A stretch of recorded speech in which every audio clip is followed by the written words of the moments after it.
new coach in Dallas, still some coaching vacancies, and we've got the divisional round upon us, or as Will Sella wants me to call it, the throwdown round. Will, welcome to the show. Absolutely. Thank you very much, Kay. Lots of coaching news to get to. Son of Bum is moving on, but not by his choice.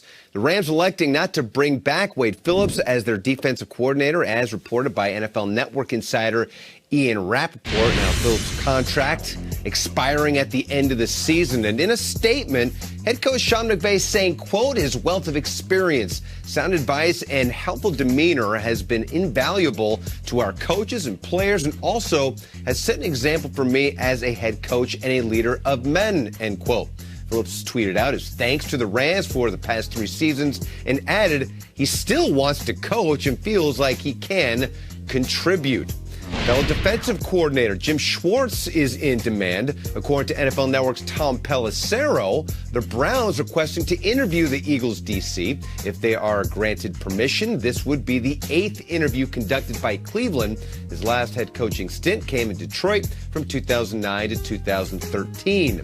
Now, Schwartz might be heading up a team trying to chase down this man, Alabama quarterback Tua Tagovailoa. Tua announcing he'll enter this year's draft. He's considered a top prospect, but Tua suffered a serious season-ending hip injury in November. With my hip, I mean, a lot of the guys, you know, the general managers, the owners that I've got to talk to kind of said the same thing. They kind of look at this injury as like a knee injury almost, although it's not. You know, in a way that, okay, are we going to take a chance on this guy, or would he be able to, you know, possibly do a pro day before the draft and whatnot? And really the biggest thing they want to do is just see that we can, you know, move and we can just be back to how we were playing prior to the injury. Alabama head coach Nick Saban saying Tua has probably had as much of an impact on the program as any player he's ever had. Of course, he's had the durability issues that have plagued him, but this certainly seems like a high-risk, high-reward pick for any team at this point in time. Appreciate you, Will. Let's keep that talk going because, yes, the Bama quarterback has declared he wants to be drafted. Our very own Daniel Jeremiah said he's likely to be a top 10 pick. Triggs, the way I see it, it's no secret the Bengals, the Chargers, the Dolphins might be taking a quarterback. But looking at the draft order right now, are there other teams on draft day, April 23rd in Las Vegas, that could be looking for that position? I'm fascinated by that little block after the Giants. You mentioned the Dolphins at 5, the Chargers at 6, and then we got a team at number 7, the Carolina Panthers. I don't know what Cam's future is. I don't know if Greer or Allen is the future, and I know there's a owner with a lot of money and a new head coach coming. Is Tua a possibility? We'll see. And then you look at the Raiders, the Colts, a lot of teams that have current quarterbacks under contract, but that could maybe maneuver and say, hey, wait a second, this guy's the one that's going to take us to the next level. Fascinating decision for Tua because of the injuries, but also a fascinating draft prospect because he's not going to go in the top 2, but he can go anywhere after that. It's a fascinating time. Everybody's so thirsty for this kind of player. Look at the guys we have in the playoffs right now. Everybody wants Lamar. Everybody wants the guy who's mobile. I remember in the middle of the Chicago Bears season when Trubisky was really struggling, when Tua got hurt, there was this take of like, he'll fall to the 2nd round now and we can get Tua. Like, we're saved. I think we could see some crazy move. I mean it. And when you hear DJ say top 10, there's no way it's falling out of the 1st. There could be someone who you had no idea they were coming here. It's just random teams like Detroit, Oakland, Indy, anybody I think is on the table. It's a very exciting draft because everybody wants the kind of dude so bad, even someone who doesn't need him. Yeah, you remember the draft. We were in Philadelphia. The Bears, they already had Mike Glennon. They pulled him away from Tampa. Then all of a sudden they move up to get Mitchell Trubisky, and it was a shock to us. So I guarantee no matter what happens, let me tell everybody, no matter what happens, what is said about the quarterbacks going into this draft, there's going to be something that is shocking the day of the draft. It happens every I remember you walking up to the set and saying, Baker Mayfield's going number 1. We're like, what? Wait a minute. Timeout the morning up. After 3 months of us talking about Darnold or Rosen, that day it became Baker. And that's going to happen. But you know what else is interesting, though? When it comes to quarterback conversation, I like to lean on Phil Simms, who I work with on Sundays. You know, he's a legend, of course, Super Bowl winner. He loves the quarterback position. He coaches these young guys. And he said to me 2 years ago, he said, there's going to be a shift in the NFL where these teams are going to detach themselves from big-time contracts. I'm like, what do you mean? He's like, you see all these 80, 90, $100 million quarterbacks, and they're just weighing down and anchoring down these programs in these organizations. It's going to happen. And I was like, when? He said sooner than later. And when you said Raiders, that was one of the first things that popped into my mind. I'll give you another one. Third overall pick, the Detroit Lions. They've had Matt Stafford for close to 11 years. Right. It's another one. They're the third pick. They went 3-12-1 or something this season.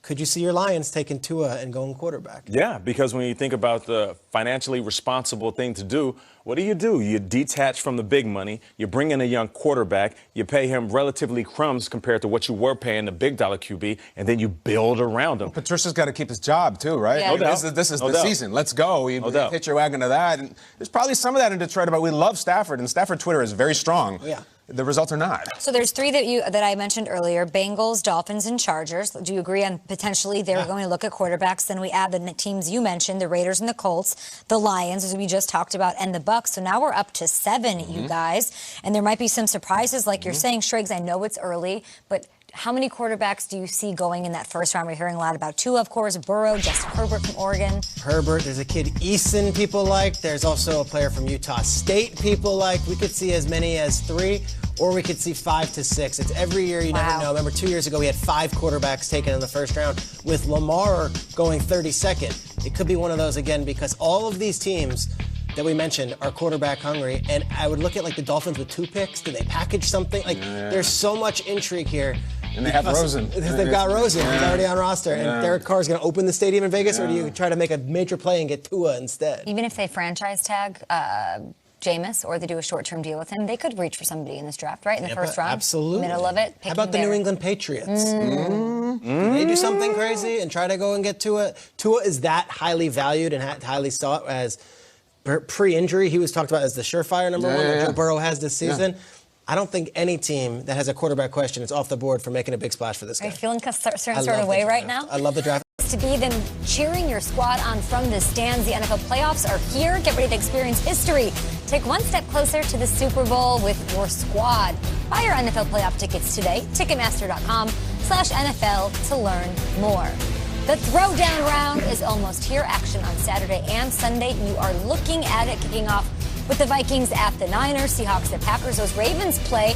Our very own Steve Smith Sr. sits down with Lamar Jackson. We'll show you that on Saturday on Game Day morning. Just 8 head coaches remain in the hunt for a Lombardi trophy. Let's try to envision how they're thinking, the ins and outs, with a little round of Heads Up Coach. Okay. We're breaking this down, of course, all week long. Grab the head coach who will be talking about the most this weekend, Friday night, Saturday, into Sunday. Who are we talking about the most? We got a little chit-chat about. Okay. I'm out of the gates with this guy. Kyle Shanahan, number 1 seed in the NFC. Guys, they had a number 2 overall pick in the draft last year. What a turnaround it's been.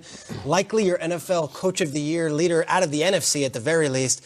And yet his first game coaching a playoff game as a head coach. Remember the last time Kyle Shanahan coached in a playoff game, it did not go so well. He was the offensive coordinator for an Atlanta Falcons team.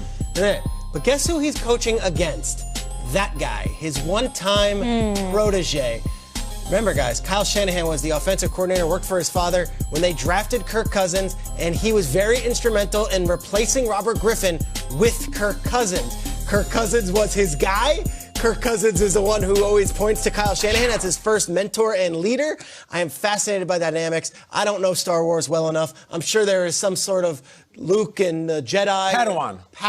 Whatever it is. Yep. It's all there. And Kyle Shanahan, I think, has something coming for his former protege, Kirk Cousins. All right. Well, I'm Padawan? Does that Yeah, make sense? what is it?